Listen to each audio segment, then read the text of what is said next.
sorti avant 2013, mais que j'ai vu cette année en 2022, plus précisément entre le 5 septembre 2022 et le 7 septembre 2022. C'est la partie 1 parce que je compte à chaque fois que je verrai 5 films cette année, donc en 2022 sortis avant 2013, je vous ferai une vidéo. Là on va aller du pire jusqu'au meilleur. Si j'ai mis les guillemets pour le mot pire, parce qu'en fait les films sont souvent un minimum bons.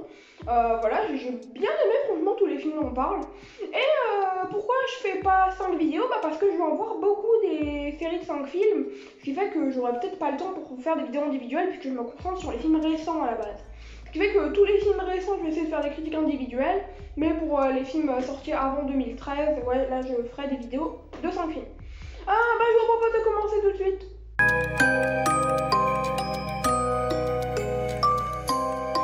Numéro 5, Dagon de Stuart Gordon, un film espagnol de 2001.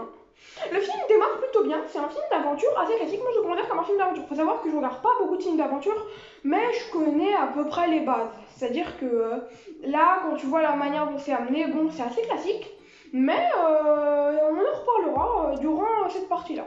Par contre, comme défaut, je citerai les personnages que je trouve qui n'évoluent pas, qui ont des personnalités changeantes et qui sont clichés. J'ai pas aimé, je me suis pas attachée à eux. Soit. Les acteurs jouent bien par contre, à contrario, j'ai trouvé que ces acteurs étaient voire extraordinaires par moments, et l'horreur est sympathique même si pas réellement flippante. En fait, le film ne joue pas sur son horreur, on est sur un film de fantastique, vraiment genre, le genre du fantastique pur presque. C'est plus fantastique qu'horreur. Il y a un bestiaire, vous savez, c'est vraiment un bestiaire foutraque même par moment, mais j'aime beaucoup, enfin quand je dis un bestiaire, il y a surtout un ou deux trucs, mais moi j'appelle ça un bestiaire et je trouve ça très très bien, le film le fait hyper bien. L'histoire est plutôt bonne, malgré son côté nanar par moment, mais j'ai trouvé bien faite, surtout dans ses effets spéciaux que dans son scénario, clairement. Mais je trouve que le côté nanar ne prend pas dessus et je ne serai pas de ceux qui diront que Dagon est un nanar. Pour moi, c'est pas un nanar, c'est même pas un mauvais film, pour moi, c'est un bon film. Il y a une bonne étrangeté avec un côté conte vraiment appréciable, même si cela tombe par moments dans le classicisme. Alors quand je dis conte, c'est pas réellement un conte en mode folk-horror, mais voilà, on peut dire que c'est à peu près un conte. Ma note sur 20 sera de 12 sur 20, voilà, on est sur un film assez classique, mais je vous le recommande, disponible sur Amazon Prime Video.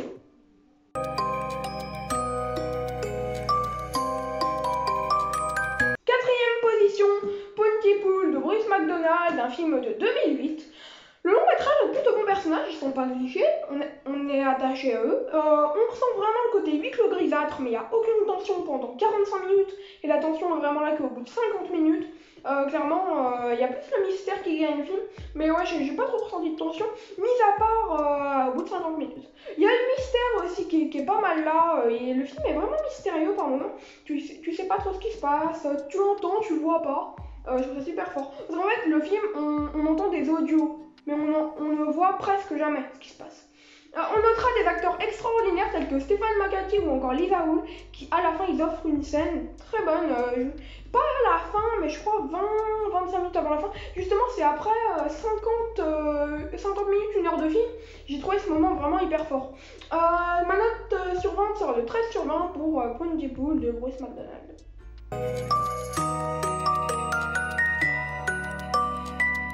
Troisième position, Chromosome 3 de David Cronenberg, un film de 1979. Le personnage principal est vraiment attachant, c'est-à-dire que vraiment je trouve son histoire hyper prenante. Le film lui-même est prenant à base de genre, puisqu'on critique des films de genre, entre body horror et science-fiction étonnante, pour donner des scènes clairement grandioses par moments, notamment vers la fin, ouais, c'est très fort. J'ai beaucoup aimé la bande son qui revisite des mélodies plutôt simples. Alors moi je trouve que les mélodies de base sont simples, mais je trouve qu'elles sont pas mal revisitées par le film.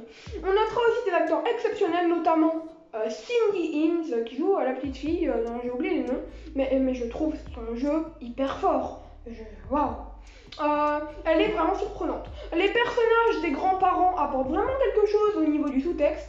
Et pour finir, les effets spéciaux sont extrêmement réussis, j'ai trouvé les effets spéciaux incroyables.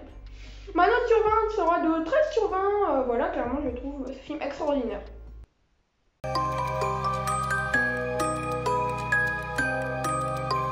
Seconde position, Frightmare de Peter Walker, un film de 1974. Dès le début, le film s'assure de nous offrir quelque chose de plutôt glauque, accompagné des musiques de Stanley Myers. Vraiment, j'ai adoré la bande son. On a des personnages bien écrits, même si avec quelques clichés, mais c'est pas mal rattrapé par une bonne ambiance dans le premier tiers, qui sera dans le genre du thriller, avec bien évidemment mystère et tension à la clé. Clairement, c'est le pire tiers du film, le premier, et pourtant il est très bon.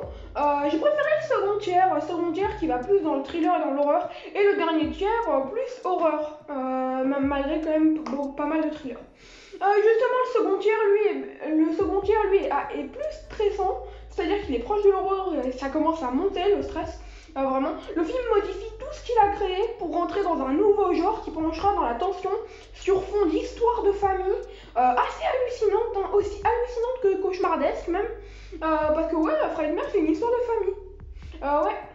Qui mélangera plusieurs intrigues, mais tout cela ne s'embrouillera jamais car en fait tout est relié 20-30 minutes avant la fin. On pourra tout de même reprocher, il y a une chose que je reproche au film, c'est que le film parfois il fait des zooms. Il fait des zooms sur les visages des personnages et je trouve vraiment ça inutile, surtout que c'est dérangeant.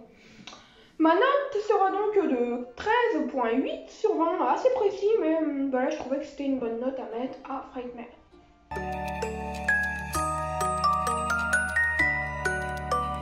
Numéro 1, Misery de Rob Reiner, un film de 1990. Les personnages sont très bien construits, cela est bien entendu aidé par la performance des acteurs et actrices, notamment Kathy Bates que j'ai trouvé extraordinairement flippante. On sent quelque chose d'inexorable arriver pendant tout le film et pourtant c'est imprévisé, c'est-à-dire qu'il va arriver un truc, mais on ne sait pas c'est quoi. On a aussi droit à une petite tension qui monte au fur et à mesure pour grandir de plus en plus vite dans le récit, c'est-à-dire que voilà, au début c'est assez lent la tension.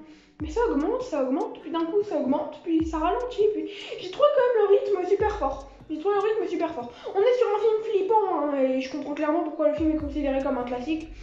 Franchement, bah bien sûr. Pour moi, le film est extraordinaire. En plus, avec l'idée d'écrire, d'écrire pour s'en sortir, c'est super fort, c'est ingénieux comme film. Et puis le film contient énormément de scènes qui tiennent son spectateur, notamment la scène où Annie parle à Paul lorsqu'il pleut à l'extérieur. Le début de la scène, pas la fin de la scène, sous tension. Mais je veux dire, le début de la scène, j'ai trouvé assez fort. La scène apporte un réel sous-texte, même si le film a plus d'un sous-texte. Et le meilleur point du film est qu'il tient le spectateur à un tel point où il y a des moments, vous savez, c'est le genre de film où en fait tu dis au personnage qu'il doit faire t'es avec le personnage, tu dis au personnage mais fais ça.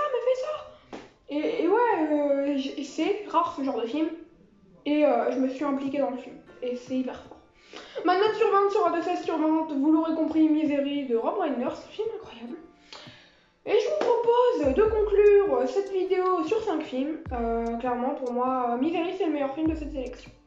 Bah vous l'aurez compris, les films sont quand même un minimum bons, je vous les conseille tous. Dagon, j'ai bien aimé, c'est le youtubeur Meromain qui en avait parlé, et je lui ai dit que j'allais voir le film il y a quelques mois, et là bah, je l'ai vu. Pontypool, alors moi je comprends pas trop la hype autour de ce film, j'avoue que j'ai bien aimé, hein. C'est même meilleur que Dagon, mais je comprends pas trop la hype autour du film. Chromosome 3, franchement, c'est un film très très bon aussi. Frightmare, alors j'ai adoré, je m'attendais plus, mais en fait le film il m'a surpris parce que je m'attendais pas du tout à ça. Et ne vous fiez pas à tout ce qu'on dit sur le film parce que le film va vous étonner, clairement. Et pour finir, bah Misery, j'ai trouvé ça incroyable, je comprends clairement pourquoi c'est un classique. Bah ciao, c'est Marthe-Omega, prenez soin de vous, moi je pense que on se retrouve dans une vidéo prochainement, peut-être une vidéo comme celle-ci où je vais parler de 5 films sortis avant 2013 et que j'ai vu cette année, on verra. Ciao, c'était Marthe-Omega, prenez soin de vous, et moi je pense soin de moi.